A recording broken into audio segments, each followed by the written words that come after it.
नमस्ते investors, welcome to Simply Stocks. हम हर हफ्ते आपके साथ कई बिजनेसेस पर बात करते हैं जो अच्छा कर रहे होते हैं, बढ़िया वैल्यूएशंस पर होते हैं। पर आज के वीडियो में हम 5 मशहूर स्टॉक्स के बारे में डिस्कस करेंगे जो अभी काफ़ी ओवर वैल्यू चल रहे हैं। कई बारी लोग इनके नाम हमारी वीडियोस में कमेंट कर चुके हैं, हमारी राय मांग चुके हैं इस पे। तो ये वीडियो हम खास आपके लिए लाए हैं। अब ऐसे भी हो सकता है कि इनमें से कुछ बिजनेसेस शायद आपके पोर्टफोलियो में ना हो, पर फिर भी ये वीडियो आपके काफ़ी काम आएगी, क्योंकि इसमें हम आपको 4 बहुत ज़रूरी फ्रेमवर्क्स भी सिखा रहे होंगे, जिनकी मदद से आप खुद भविष्य में ओवरवैल्यूड बिज़नेसेस आइडेंटिफ़ाई कर सकते हैं। पर हाँ, एज़ अ स्टैंडर्ड डिस्क्लेमर, ये वीडियो किसी भी तरह से इन कंपनीज़ पर बाय या सेल रिकमेंडेशन नहीं है। हमारा मकसद यहाँ आपको फ्रेमवर्क बताना है, जिससे आप खुद ओवरवैल्यूड बिज़नेसेस आइडेंटिफ़ाई कर सकते हैं। इसके साथ ही चलिए शुरू करते हैं। सीधा स्टॉक्स पर आने से पहले हम ये समझेंगे कि ओवरवैल्यूड स्टॉक्स डेंजरस या रिस्की क्यों होते हैं। इसके लिए हम 3 केसेस देखेंगे। सबसे पहला है अदानी टोटल गैस। अगर आपको याद हो, 2023 में अदानी हिंडनबर्ग वाली कंट्रोवर्सी हुई थी, जब हिंडनबर्ग ने अदानी पर रिपोर्ट निकाली थी।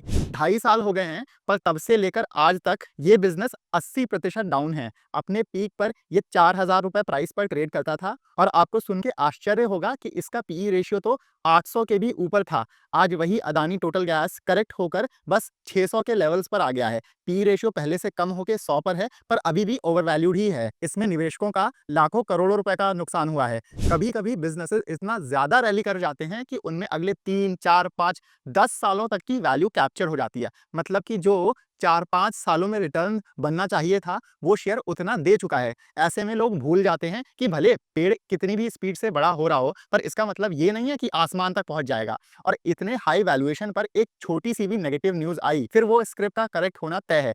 40-50% करेक्शन तक नॉर्मल है। फिर अगले 2 केसेस एशियन पेंट्स और एवेन्यू सुपरमार्ट्स या डीमार्ट के हैं। आप इंस्टाग्राम या यूट्यूब पर देखोगे तो ये बिजनेसेस कंसिस्टेंट कंपाउंडर्स के नाम पर खूब मार्केट किए जाते हैं, और पता नहीं कितने निवेशक इनमें 2-3 सालों से फंसे हुए हैं। आप ऐसे समझो कि 2010 से 2020 तक एशियन पेंट्स, डी-मार्ट या टीसीएस ने इसलिए रिटर्न बनाया क्योंकि उनका बिजनेस ग्रो किया, सेल्स और प्रॉफिट्स बढ़े। पर कोविड के बाद से इन बिजनेसेस से ग्रोथ ही चली गई है, या उतना नहीं रह गई है जितना पहले थी, और वैल्यूएशन अपने पीक पर था, 100-150 पी के आसपास। एशियन पेंट्स ने पिछले 5 सालों में कुछ भी रिटर्न नहीं बनाया है। ऐसे ही डी-मार्ट ने भी पिछले 3 सालों से निवेशकों के लिए कुछ नहीं किया है। तो आप ही बताओ कि आप पीक वैल्यूएशन पर एंटर कर रहे हो, उसके ऊपर जो पहले ग्रोथ आ रही थी वो रह नहीं गई है बिजनेस में, आप कैसे फिर रिटर्न या परफॉर्मेंस की उम्मीद रख सकते हो? तो हम ये कह सकते हैं कि ओवर वैल्यूड बिजनेसेस में एंट्री के 2 बड़े रिस्क हैं। पहला कि आपका भारी कैपिटल लॉस हो सकता है, जो अदानी टोटल गैस में हुआ।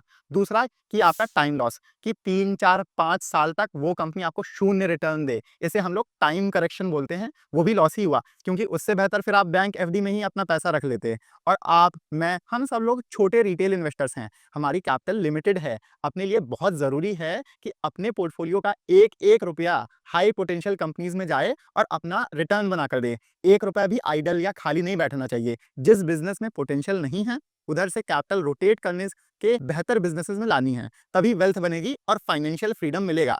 अगर आप ये इन्वेस्टिंग मिस्टेक्स करते रहेंगे, तो आप अपनी वेल्थ क्रिएशन जर्नी पर प्रोग्रेस ही नहीं कर पाएँगे। चलिए अब हम लोग 5 बिज़नेसेस पर आते हैं, जो भी काफ़ी ओवर वैल्यूड चल रहे हैं। सबसे पहला बिज़नेस जो हम स्टडी करेंगे वो है नायका या एफएसएन ई-कॉमर्स। आपको पता ही होगा, नायका वुमेन फोकस्ड प्लेटफॉर्म है अमेज़न और फ्लिपकार्ट की तरह, जहां से ब्यूटी और पर्सनल केयर प्रोडक्ट्स ऑर्डर कर सकते हैं। ये फैशन और क्लोथिंग में भी है। इसके अलावा ये ब्रांड्स का एक पोर्टफोलियो बिल्ड कर रहे हैं, जिनके प्रोडक्ट्स बेच के इनको बेहतर मार्जिन्स मिलेंगे। इसमें इनके खुद के ब्रांड्स भी हैं, जैसे कि के ब्यूटी, नाइक्ड और डॉटन की भी है, जिसका इन्होंने एक्विजिशन किया था। अब देखिए, नायका जैसे ग्रोइंग प्लेटफॉर्म बिजनेस में वैल्यूएशन आपको थोड़ी प्रीमियम ही मिलेगी। यहाँ लॉजिक क्या रहता है कि आपने प्लेटफॉर्म, वेबसाइट या ऐप को बनाने में जो बड़ा-बड़ा, मोटा-मोटा खर्चा है, वो कर दिया है। अब टेक्नोलॉजी कॉस्ट उतनी स्पीड से नहीं बढ़ेगी जिस स्पीड से आपकी सेल्स बढ़ सकती हैं। तो मार्जिन्स एक्सपैंड होंगे और प्रॉफिट ग्रोथ अच्छी आएगी। पर नायका के केस में दिक्कत क्या है कि अब ऐसा भी नहीं है कि इस बिज़नेस में बहुत हाई ग्रोथ आ रही है। इनका Q2 माने कि जुलाई से सितंबर के महीनों का बिज़नेस अपडेट आया है, उसमें इन्होंने बताया कि इनकी पिछले साल से सेल्स मिड 20s रेट से यानी कि 24 से 26% की रेंज में ही बढ़ी हैं। और आप देखोगे नायका अकेला तो है नहीं, इसे अमेज़न, मिंत्रा, आजियो से कॉम्पिटिशन मिलता है और फिर क्विक कॉमर्स प्लेटफॉर्म्स जैसे कि ज़ेप्टो और ब्लिंकिट भी ब्यूटी और पर्सनल केयर में हैं। अगर आप ग्रोथ वाइज देखोगे तो आपको ज़्यादा तेज़ ग्रो करते हुए बिजनेसेस मिल जाएंगे। और फिर ये आर्ग्यूमेंट कि मार्जिन्स एक्सपैंड करेंगे तो ठीक है, कर जाएंगे, पर इतना नहीं कि 900 का पीई जस्टिफाई करें। आप देखोगे ये बिजनेस अभी 5% के आरओई पर चल रहा है, मार्जिन्स बेहतर होने से आरओई 15, 20, 25% तक जा सका है, पर फिर भी वैल्यूएशन 900 के पीई पर है अभी। ज़्यादा से ज़्यादा कम होके 150, 200 के आसपास के पीई पर आ जाएगा, पर फिर भी इतने हाई वैल्यूएशन पर कोई सेंस नहीं बनता है। इस वैल्यूएशन पर टाइम करेक्शन का बहुत बड़ा रिस्क है। ऐसे ही जब कई नए मेंबर्स हमारी कम्युनिटी ज्वाइन करते हैं और अपना पोर्टफोलियो हमारे साथ शेयर करते हैं, हमने देखा है कि उनके पोर्टफोलियो में भी डीमार्ट, एचयूएल, टीसीएस वगैरह जैसे कई ओवर वैल्यूड या नो ग्रोथ बिजनेसेस होते हैं। वो 2-3 सालों से उनमें इन्वेस्टेड होते हैं और उनकी कैपिटल वहीं ब्लॉक्ड रहती है। पर गलती रिटेल इन्वेस्टर्स की भी नहीं है। उनको तो बस लॉन्ग टर्म ग्रोथ की कहानियां सुनाई जाती हैं, लेकिन सच्चाई कोई बताता ही नहीं है। ग्रोइंग बिजनेसेस में क्या और कैसे फोकस करना चाहिए, ये कोई नहीं सिखाता है। इसलिए हमने रिटेल इन्वेस्टर्स के लिए एक व्हाट्सएप कम्युनिटी बनाई है, जहां हम 150-200 से ज़्यादा अच्छे-अच्छे बिजनेसेस को क्लोजली ट्रैक करते हैं। उनके business model, valuation, risk factors, कैसे रिजल्ट्स आ रहे हैं, सब पर डिटेल में डिस्कशन होता है। यहाँ हम अपना पोर्टफोलियो भी शेयर करते हैं, साथ ही आपके पोर्टफोलियो से रिलेटेड सारे डाउट्स भी क्लियर करते हैं। हाँ, लेकिन हम किसी भी कंपनी पर बाय सेल कॉल्स नहीं देते हैं, हम सेबी रजिस्टर्ड नहीं है। हमारा काम सिर्फ आपको सही और पूरी इन्फॉर्मेशन देना है कंपनीज पर। और याद रहे, ये एक पेड कम्युनिटी है, इसमें 2 प्लान्स हैं, 6,000 रुपए का 6 महीने के लिए और 10,000 रुपए का साल भर के लिए। 6 महीने वाले प्लान में आपका महीने का रेट 1,000 रुपए पड़ेगा और साल भर वाले में आपको मंथली रेट बस 850 रुपए पड़ेगा। अगर आप इंटरेस्टेड हैं तो आप इस नंबर पर व्हाट्सएप कर दीजिए, वरना इसी का हमने डिस्क्रिप्शन में लिंक भी दिया हुआ है, आप उस लिंक से हमें मैसेज कर सकते हैं।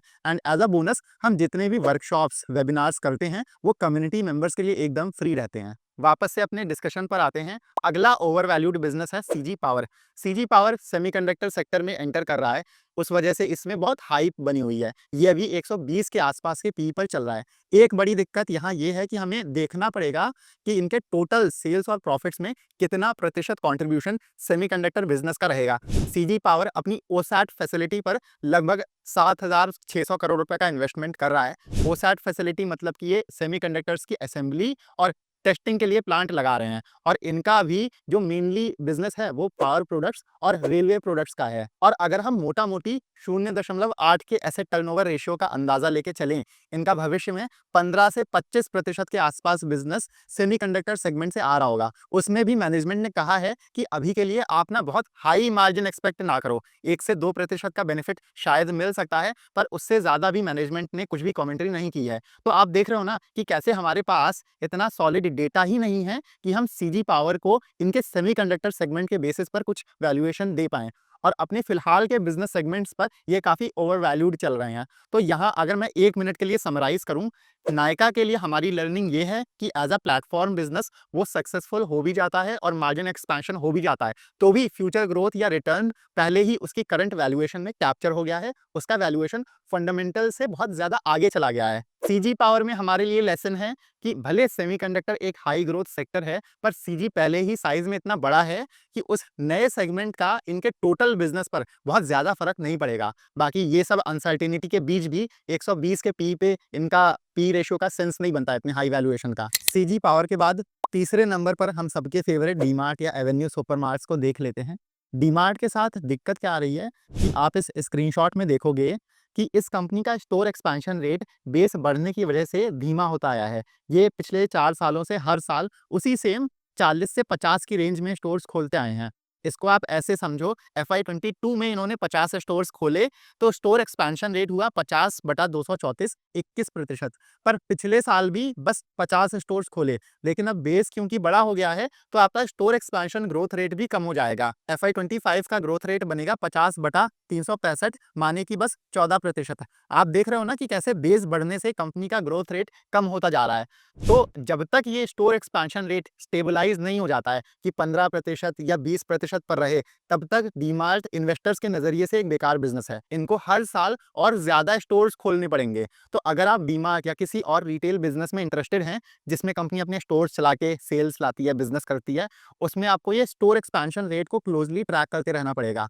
चौथे और पांचवें नंबर पर हम जो बिजनेसेस स्टडी करेंगे वो है एलजी इलेक्ट्रॉनिक्स और गोदरेज कंज्यूमर। एलजी और गोदरेज कंज्यूमर में भी बेस की दिक्कतें हैं। ये कंपनियां साइज में इतनी बड़ी हो गई हैं कि तेज ग्रो ही नहीं कर पाएंगी। पर यहाँ एक तरफ एलजी और गोदरेज और दूसरी तरफ डीमार्ट में फर्क क्या है कि डीमार्ट का मैनेजमेंट खुद एडमिट करता है कि उन्हें स्टोर एक्सपेंशन रेट पर और बुलिश होना चाहिए था। वहां पर एटलीस्ट थोड़ी होप है कि मैनेजमेंट तेजी से नए स्टोर्स अगर खोल ले जाए तो चीजें बेहतर हो सकती हैं। पर एलजी और गोदरेज की प्रॉब्लम और सीरियस है। मैनेजमेंट चाह कर भी इतने बड़े बेस पर भारी ग्रोथ नहीं ला सकता है। जैसे आप इस स्क्रीनशॉट में देखोगे, पिछले 2 सालों से एलजी की सेल्स बस 11% सीएजीआर से बढ़ती आई हैं।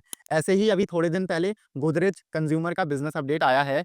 उसमें उन्होंने बताया है कि सेल्स इस जून क्वार्टर बस मिड सिंगल डिजिट माने कि 4 से 6% की रेंज में ग्रो करेंगी। 4 से 6% वॉल्यूम ग्रोथ होती तो भी नंबर्स ये एवरेज ही होते। यहाँ तो 4 से 6% पूरा सेल्स ग्रोथ ही है। तो आप देख रहे हो ना कि कैसे इन बिजनेसेस में ना के बराबर ग्रोथ है, पर फिर भी ये 50 से 60 के पी रेशियोज की रेंज में ट्रेड कर रहे हैं। अब अगर आपको ये वीडियो पसंद आया है तो इसे लाइक जरूर करिएगा। अगर आप हमें सपोर्ट करोगे तो ऐसे वीडियोस हम आपके लिए और ला पाएंगे। बाकी आप हमारे चैनल को भी सब्सक्राइब कर सकते हैं। हमारे लिए आपके लाइक्स और सब्सक्राइब्स ही मोटिवेशन है, ताकि हम हर हफ्ते आपके लिए ऐसी high quality research videos free में लाते रहें। तो इस वीडियो को लाइक और चैनल को सब्सक्राइब जरूर करिएगा। मिलते हैं हम आपसे अगले वीडियो में। Happy investing.